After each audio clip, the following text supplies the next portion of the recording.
agora eu passo a palavra para a professora Estela, que vai falar sobre a realidade dos homens retirados do trabalho escravo nas fazendas Bodoquena, Pitangueiras e Rosemary, no estado do Mato Grosso do Sul.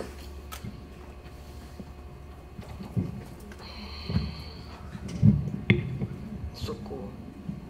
Bom dia a todas as pessoas, é um prazer imenso estar aqui. Quero dizer que estou muito triste porque eu não vou ficar até o final, mas eu sou professora notúrnica de uma universidade privada, né? Então eu tenho que hoje chegar lá, amanhã tem que dar aula de manhã, tem que dar aula à noite, então não ficarei, não por minha vontade, mas porque a classe trabalhadora nunca vai ao paraíso, né? Bom, quero dizer, gente, primeiro assim, eu queria entender um pouco, aqui quem já participou de uma retirada de trabalho escravo? Não? Então vou começar, porque eu estava numa dúvida se eu começava explicando como é o processo de retirada ou se eu já começava analisando. Quero dizer, primeiro que eu sou uma feminista há muito tempo e pesquiso a questão do trabalho escravo, especialmente a questão da escravidão feminina. E tem a ver com o trabalho em diferentes formas de trabalho feminino das mulheres nesse país, que é o trabalho desde o trabalho no mercado sexual, quanto o trabalho na construção civil, quanto o trabalho, enfim, na indústria têxtil, em todo esse trabalho. Então, o meu foco sempre foi esse. E o que vai acontecer? Em 2010, num debate profundo com organizações dessa temática do trabalho escravo, eu me deparei com o Atlas e me deparei com os dados do Ministério do Trabalho. E lá não estavam as mulheres. Ou seja, não tem mulheres escravizadas neste país, segundo os dados oficiais. Quero lembrar também que é muito importante, e o Eduardo faz isso, nossa, é muito bom ouvir o pessoal da geografia, toda a discussão do trabalho escravo no Brasil, ela vem sob o manto da igreja, especialmente da CPT, da Comissão Pastoral da Terra. Isso tem um significado fundamental quando a gente vai compreender o que é escravidão, porque vai trabalhar a partir da Comissão Pastoral da Terra. Ou seja, a gente está trabalhando a escravidão ainda sob o foco da terra. Então, a escravidão feminina, por exemplo, desde 2005, por exemplo, a Polícia Rodoviária Federal fala da escravidão dos trabalhadores que estão na colheita da maconha do lado paraguaio. Isso nunca foi levado a sério, porque é como se eles fossem contraventores. Então, nessa história do mercado contraventor, do mercado ilegal, a escravidão não está colocada como política de enfrentamento, entende? É como se esses mercados não existissem. E aí, nessa discussão acalorada do Comitê Estadual de Enfrentamento ao Tráfico, uma procuradora do trabalho diz: escuta, por que então não vamos ver se esse negócio é assim mesmo? E propôs uma pesquisa que me deixou muito orgulhosa e me fez conhecer um outro mundo que eu não conhecia. Nós de Mato Grosso do Sul, há 20 anos fazemos operações de retirada do trabalho escravo. Nós somos anteriores à equipe móvel do Ministério do Trabalho. Lá nós temos uma larga experiência de retirada do trabalho escravo. E essa procuradora faz o seguinte desafio: eu tenho um TAC, todo mundo sabe, né? Termo de ajustamento de conduta, e eu tenho um dinheiro que a gente pode disponibilizar para vocês irem em busca dos homens retirados do trabalho escravo, então já que vocês estão falando que não resolve a vida deles. E eu disse: nessas operações tiveram mulheres? Ela disse: não. Ai, lá vai eu pesquisar homens, presta atenção. Mas enfim, né? Aceitamos o desafio, nós trabalhamos em 8 pesquisadoras, foi um trabalho árduo, né? E então eu estou trazendo para vocês.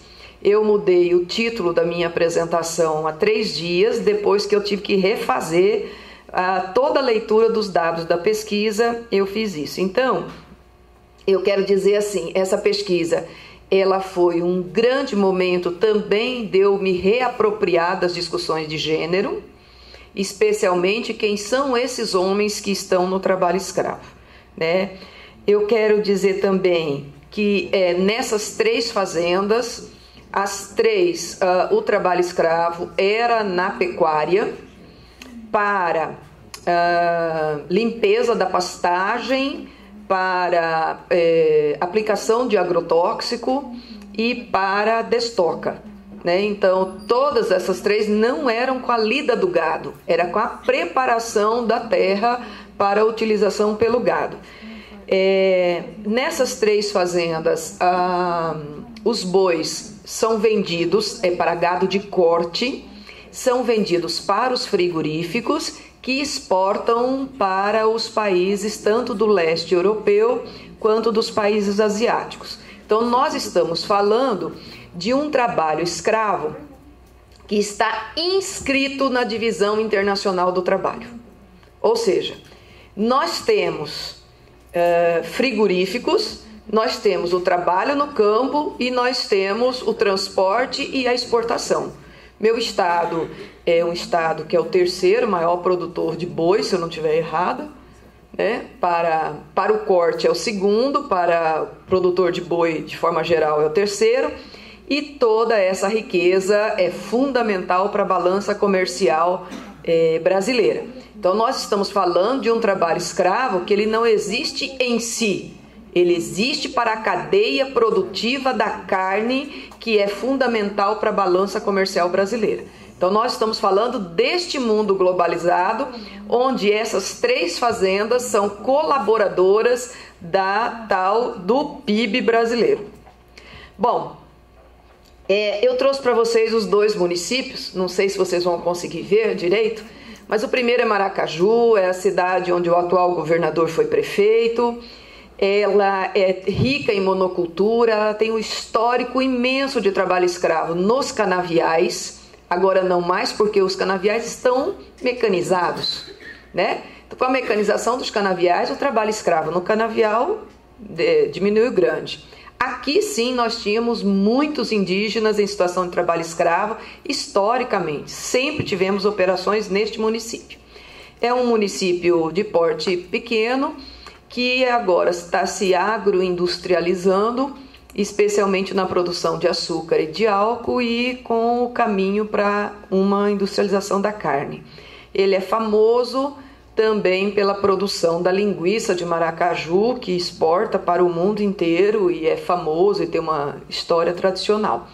Ele é um município encravado em cima de terras indígenas, tem conflitos imensos que não aparecem na sociedade e que cada vez que demarca um pedaço de terra indígena lá temos uma situação interessante. E o outro município, que quase todos vocês conhecem, é o município de Bonito, né? Bonito, destino turístico, melhor destino turístico da América Latina. Não é brinquedo não, o negócio é bonito mesmo. São as águas cristalinas, o pessoal vai mergulhar, é maravilhoso. E eu só encontrei uma foto de Bonito com soja, tá vendo? Só uma. O restante ninguém fala de Bonito. Aliás, Bonito é tão interessante, lá nós tivemos tráfico de mulheres numa região de pescaria e esse caso nunca apareceu em nenhum lugar, porque o fato de ser bonito, um lugar maravilhoso do destino do ecoturismo, ninguém quer que fala da desgraça. Então essa é uma característica muito importante, que é assim, todo mundo está falando da riqueza, da beleza, e aí entramos nós, pesquisadores do trabalho escravo, do tráfico, da exploração sexual, e começamos a falar da desgraça. Então a gente não é muito bem visto em nenhum lugar, né? Porque a gente chega lá em Bonito e já começa a olhar as coisas, fica feio. Maracaju, então, nem convidar para ir lá, me convidam.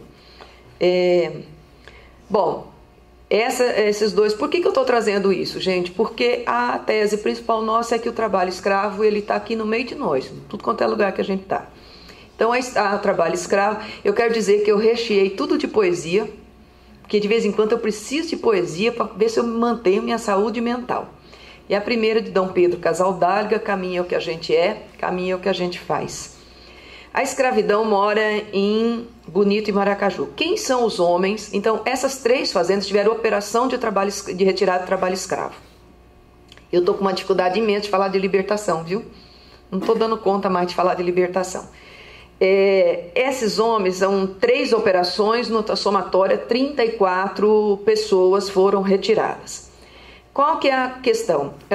Nós temos 56% que se declaram pardos e negros, a maioria pardos, nenhum se declarou indígena e 23% se declara branco.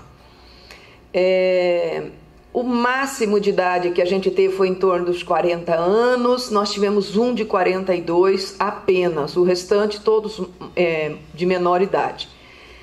A teia primária deles, essa é uma discussão para mim muito importante, porque assim, quando a gente vê os homens retirados do trabalho escravo, a gente pergunta quem são esses homens. Nós somos em busca desses homens. Para encontrá-los, nós usamos de 3 coisas. Primeiro, os endereços que eles dão na hora da retirada. O segundo é o CAD único da assistência social e o terceiro é o cartão SUS. Então nós temos 3 fontes de dados para encontrá-los. A melhor forma de encontrá-los continua sendo o cartão SUS, porque a maioria deles usou o SUS em algum momento da sua vida, então a gente conseguiu encontrá-los. Esses homens, uma grande questão que está colocada é a ausência da teia primária. Nós temos a maioria solteiros, a maioria sem filhos, 15 dentre os 34 solteiros se declaram solteiros, separados ou viúvos, e a gente não vê nessa interlocução deles a presença dessa teia primária. Então, essa teia, que geralmente é a de proteção social, de coerção, mas de proteção, que são as famílias, independente se é de laços afetivos ou de laços consanguíneos. Gente, nós estamos falando de famílias constituídas, núcleos de afeto. Essas famílias praticamente elas não têm este papel de controle e afetividade para a grande maioria.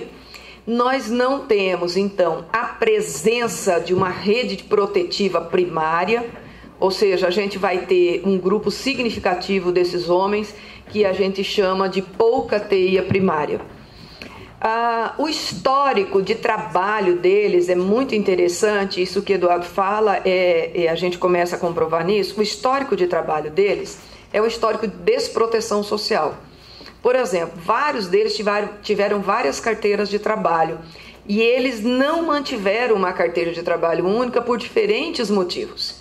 Mas a principal deles é que eles nunca tiveram trabalho fixo com proteção social por longa duração.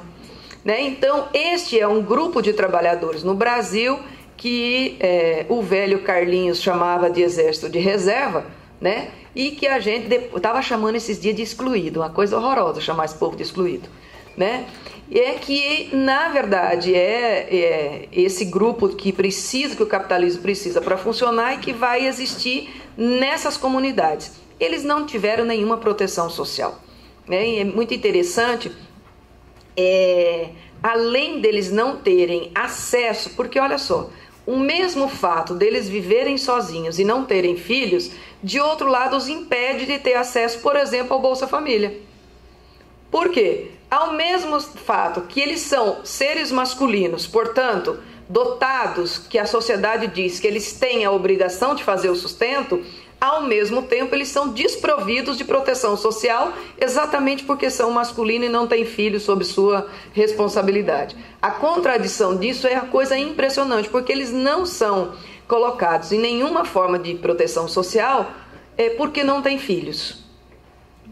Então, quando a gente vai perguntar por que eles não têm filhos, grande parte deles não vai ter filhos, ou porque são jovens, ou porque tiveram filho e não os reconheceram, ou porque estão esperando ter algum trabalho melhor para poder ter filho. Então, a ausência de filhos, ao mesmo tempo que é algo que diz que ele só precisa sustentar a si, ao mesmo tempo ele não acessa nenhuma forma de proteção social, da assistência social, seja os diferentes programas da assistência.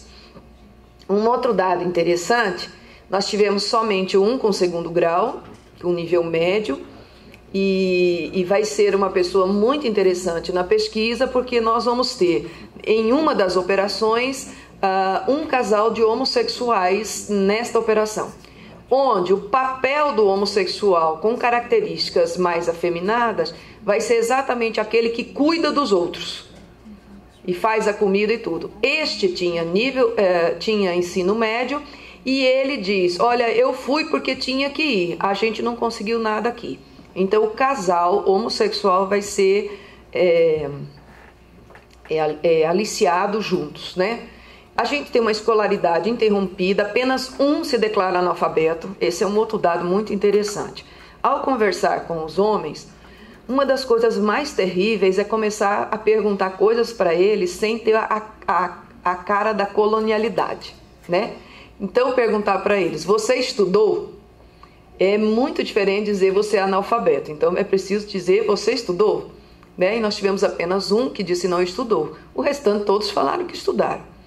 Qual foi o grande gargalo? Sexta série, quinta série, sexta série é o grande gargalo da escolaridade. Aí eu fico pensando, por que o nosso sistema de educação não consegue resolver o gargalo da escolaridade? Porque quando a gente vai pegar ato infracional de adolescente, também é quinta e sexta série. Quando a gente vai pegar internos do sistema penitenciário, também é quinta e sexta série. O que essa quinta e sexta série tem na educação que dispõe tanta gente para ter seus direitos violados?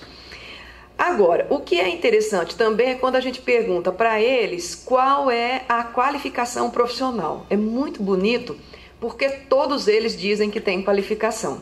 É muito legal ouvir isso, porque, ao contrário de que muita gente diz, por isso que adorei Eduardo falando, essas pessoas não são vulneráveis, elas são extremamente fortes.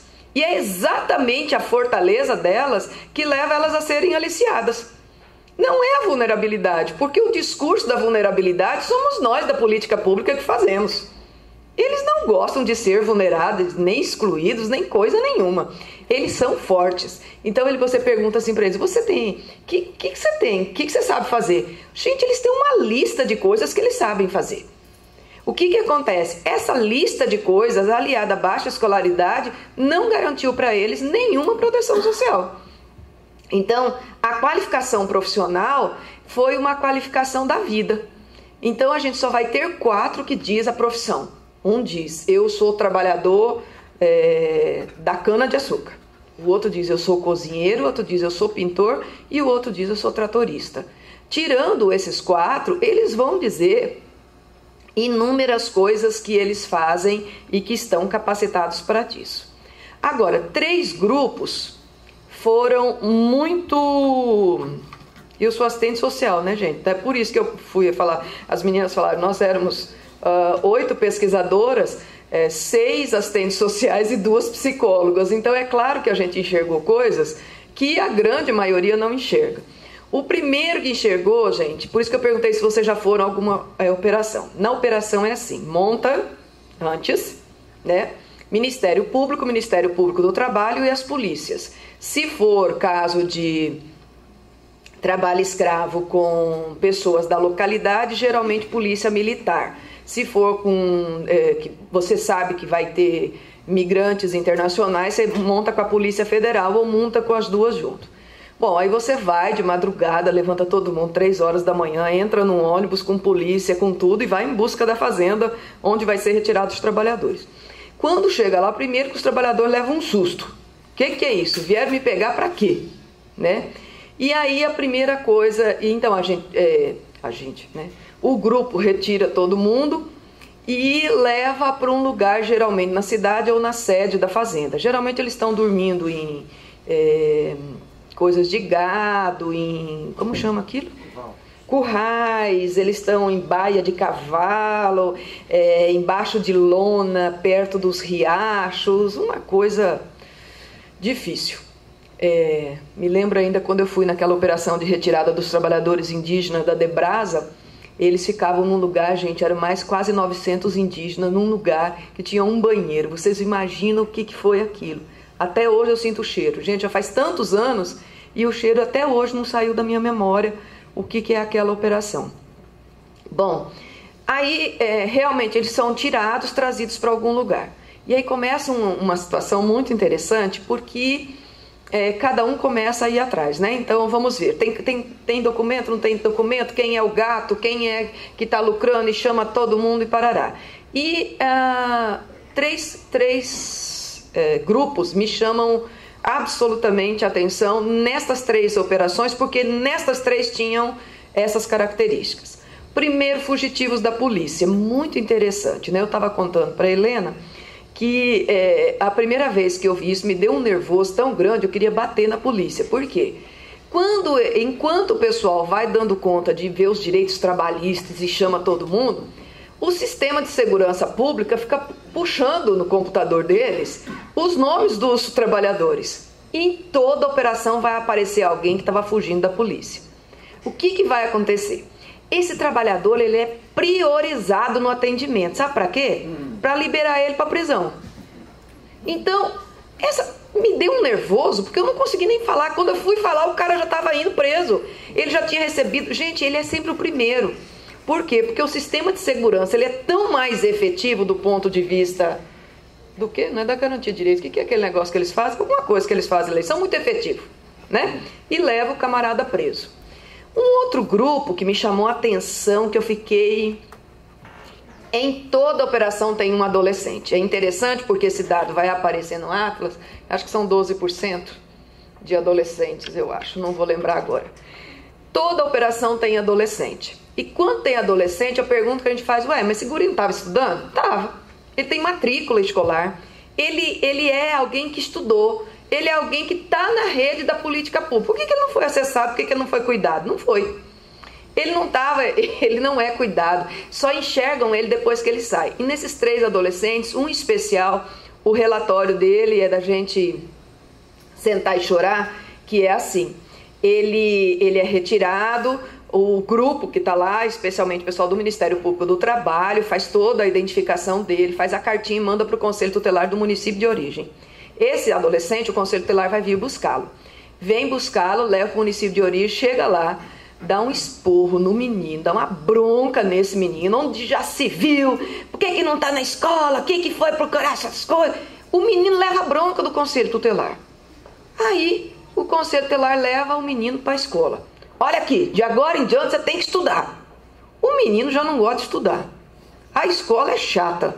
E eu falo para o menino, você tem que voltar a estudar. O guri vira e fala assim, eu não vou ficar aqui coisa nenhuma. E é interessante, tem um depoimento de uma mãe que ela fala assim, quando ele voltou, eu gostava que ele voltasse a estudar, eu gostava muito. Mas depois era tanto o telefonema da diretora da escola que aquilo eu me cansei. Melhor ele ir com o tio lá pro Pantanal. Ou seja, a mãe, o menino e o tio concordam que a escola, gente, é um perrengue na vida dessa criança, desse adolescente. Então vai dispor esse adolescente para uma nova empreitada numa fazenda ermo lá do Pantanal.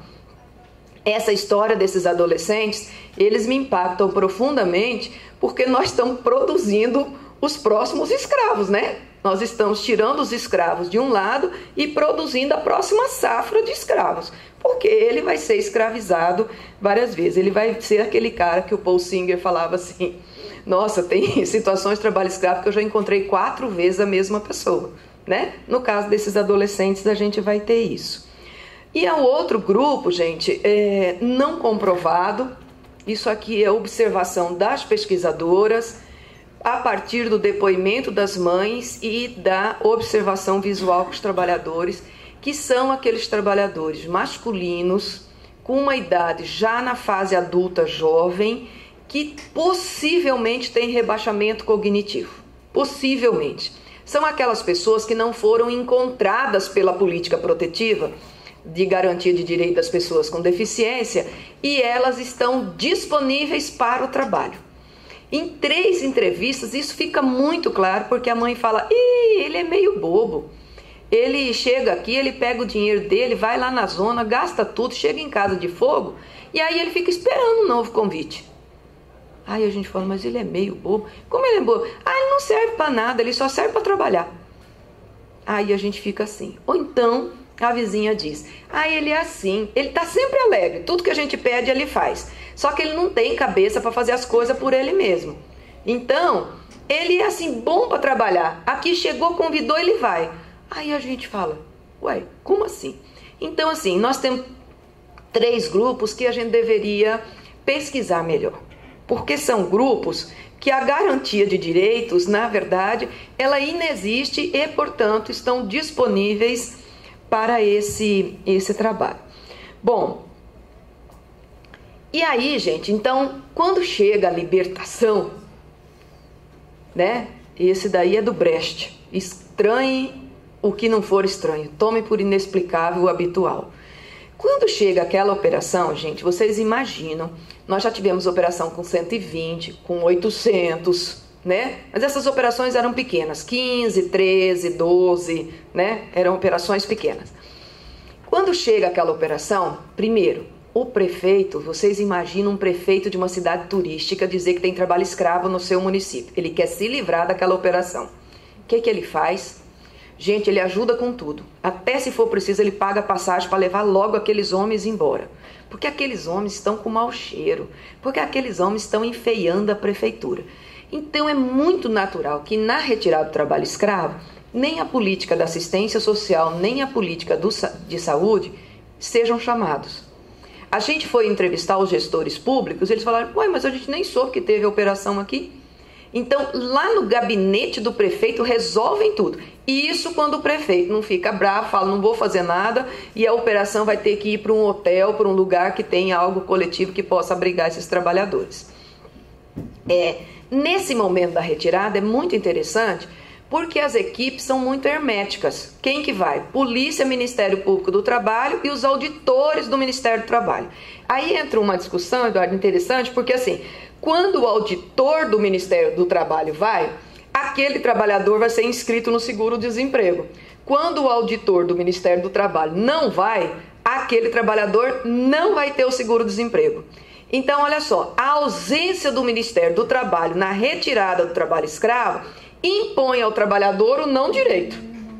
E é um direito que está previsto no Plano Nacional de Erradicação do Trabalho Escravo. Só que ele é condicionado à presença do auditor. Se o auditor não vai, não tem seguro-desemprego. Bom, aí esses trabalhadores, gente, é uma cena... Gente, todo mundo tinha que ir numa operação, viu? É legal.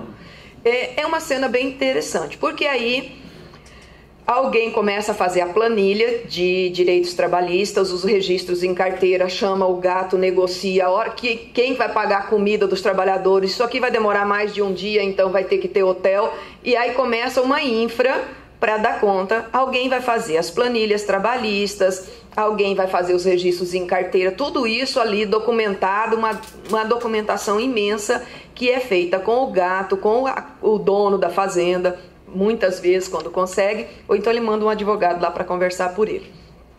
E aí, ao sair disso daí, a pergunta que a gente queria saber é o seguinte, bom, e aí, você voltou para o município? Voltei. E o que vocês fizeram? Aí que a coisa desanda. Por quê? No âmbito estadual, porque olha só, gente, a maioria das retiradas de trabalho escravo, só a polícia militar é da esfera estadual de governo. Geralmente é tudo da esfera federal. Ministério Público do Trabalho, Ministério do Trabalho, Polícia Federal, Ministério Público Federal, é esse grupo que vai. Ou seja, quando chega, quem é que deveria então atuar quando ocorresse? A esfera estadual de governo. 2 serviços são fundamentais na esfera estadual de governo. O Sereste, que é o Centro de Referência em Saúde do Trabalhador, que está escrito lá no Plano Nacional que ele tem que atender prioritariamente os trabalhadores retirados do trabalho escravo, que é ele o responsável dentro do SUS para fazer o trabalho para fazer o enfrentamento do trabalho escravo. E quem que é o outro? A Política Estadual de Assistência Social, que vai ter que localizar quem é o Centro de Referência Especializado da Assistência. Está escrito isso lá na Política Nacional de Assistência Social. Então, assim, nós não estamos falando, gente, de gente que não sabe. Nós estamos falando de gente que tem responsabilidade na política de enfrentamento ao trabalho escravo. E aí o que vai acontecer? Não vai acontecer nada. Porque esse pessoal não vai nas operações. Essas operações não têm a presença nem do SUS e nem do SUAS. Portanto, esses trabalhadores, eles vão ficar cobertos caso tenha o auditor do Ministério do Trabalho pelo seguro-desemprego. Eles vão ficar cobertos pelo pagamento da Previdência Social. E aí é muito interessante, gente, porque ao retornar para o município, os gestores públicos municipais, eles vão ficar esperando a notificação do Ministério Público. O Ministério Público notificou, eles fazem. Não notificou, eles não fazem. Então a gente foi entrevistar os gestores municipais. E o que os gestores municipais vão nos dizer? Olha, nós não recebemos nenhuma comunicação. Mas vocês ficaram sabendo que tinha trabalhadores escravos aqui do seu município, ali no município vizinho? A gente leu na internet. Ah, vocês leram? E aí, vocês foram atrás? Não, porque a gente está tão cheio de coisa para fazer que a gente não foi atrás. Então, na política de assistência social, diferente da saúde.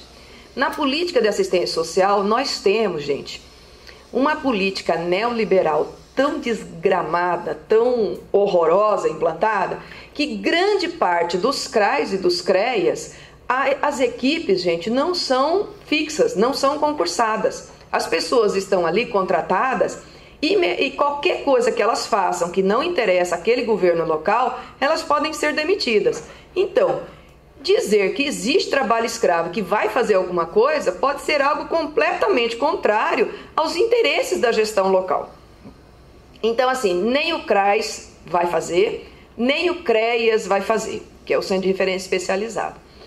Esses dois serviços, na verdade, têm um trabalho magnífico a ser feito, que é o trabalho com os migrantes, pois são eles que chegam perto dos migrantes, né? Os da Bolsa Família, os do Sem Bolsa e tudo. Uma das características é que eles não chegaram a esses migrantes. Quando a gente pergunta, mas vocês trabalham com a questão do migrante? Não, nós não trabalhamos. A migração não é vista ainda pela política de assistência social. Aliás, a migração só é vista pela política de segurança pública, onde o migrante internacional é cuidado pela Polícia Federal.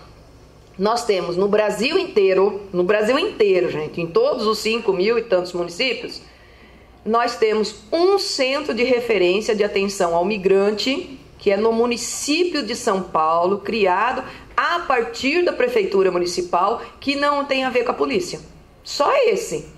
O restante, gente, todo o atendimento aos direitos dos migrantes é visto como migrante internacional. O migrante local, aquele caminhante pelo nosso país, ele não tem nenhuma política protetiva.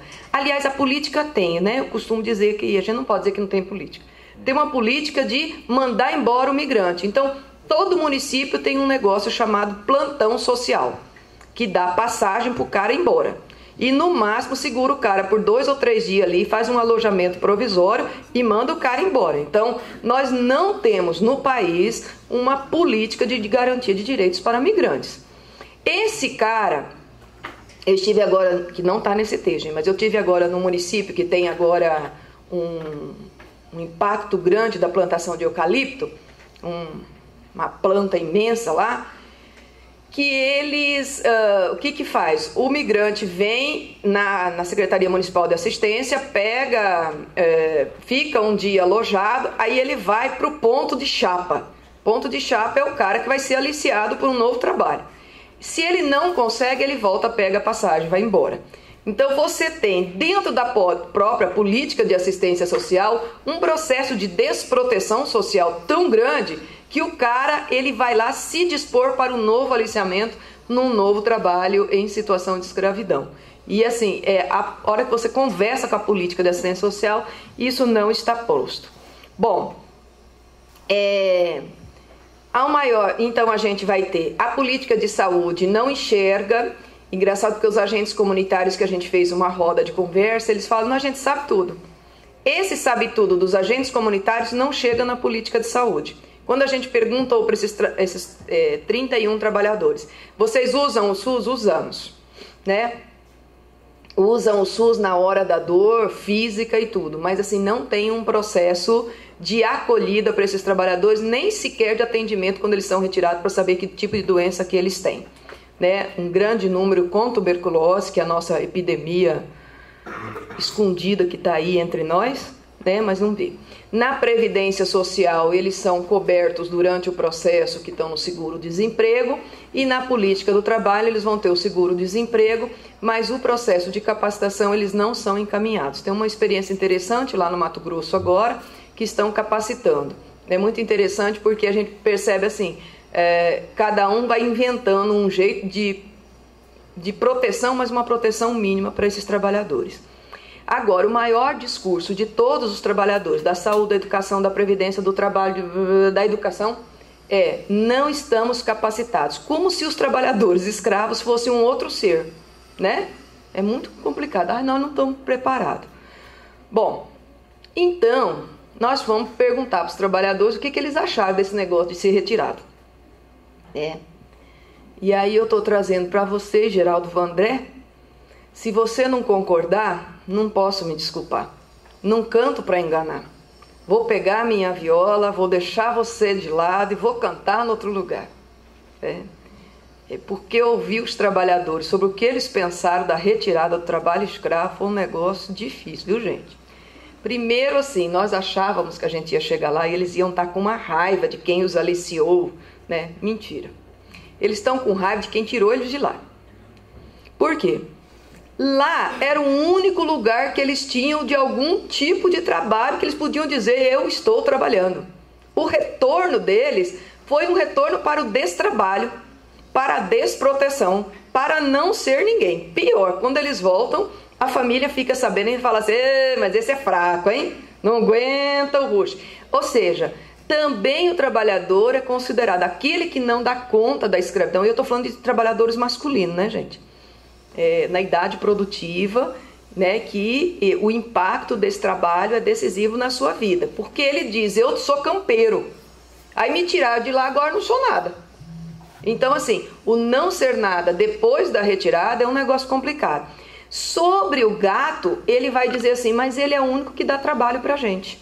E é muito interessante porque esse sentimento em relação ao gato é um sentimento que dá um nervoso na gente danada. A gente tá lá com aquela planilha na mão, lá preenchendo a entrevista, e você fica escutando o cara falar, olha, ele é um homem bom, ele vem aqui, ele não pergunta se nós sabe ou nós não sabe, ele leva a gente, né? Então, o gato, ele é em si, numa grande parte, não estou falando de todo, gente, mas numa grande parte do discurso, o único protetor que eles tiveram nesse processo de desproteção social.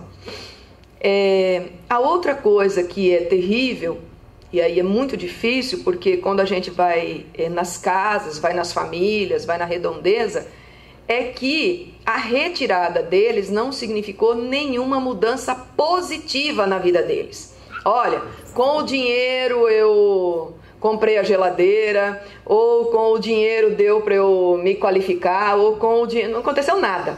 Aquela verba rescisória não tem nenhum impacto na vida deles. A vida de moradia não mudou, a vida das contas não mudou, a qualificação não mudou, ele não voltou para a educação. Ou seja, aquilo ali, a vida dele, não, aquela retirada não alterou nenhuma condição de vida dele. E o mais difícil, que talvez seja para nós que queremos mudar o mundo, é quando você percebe a normalidade do não direito, né?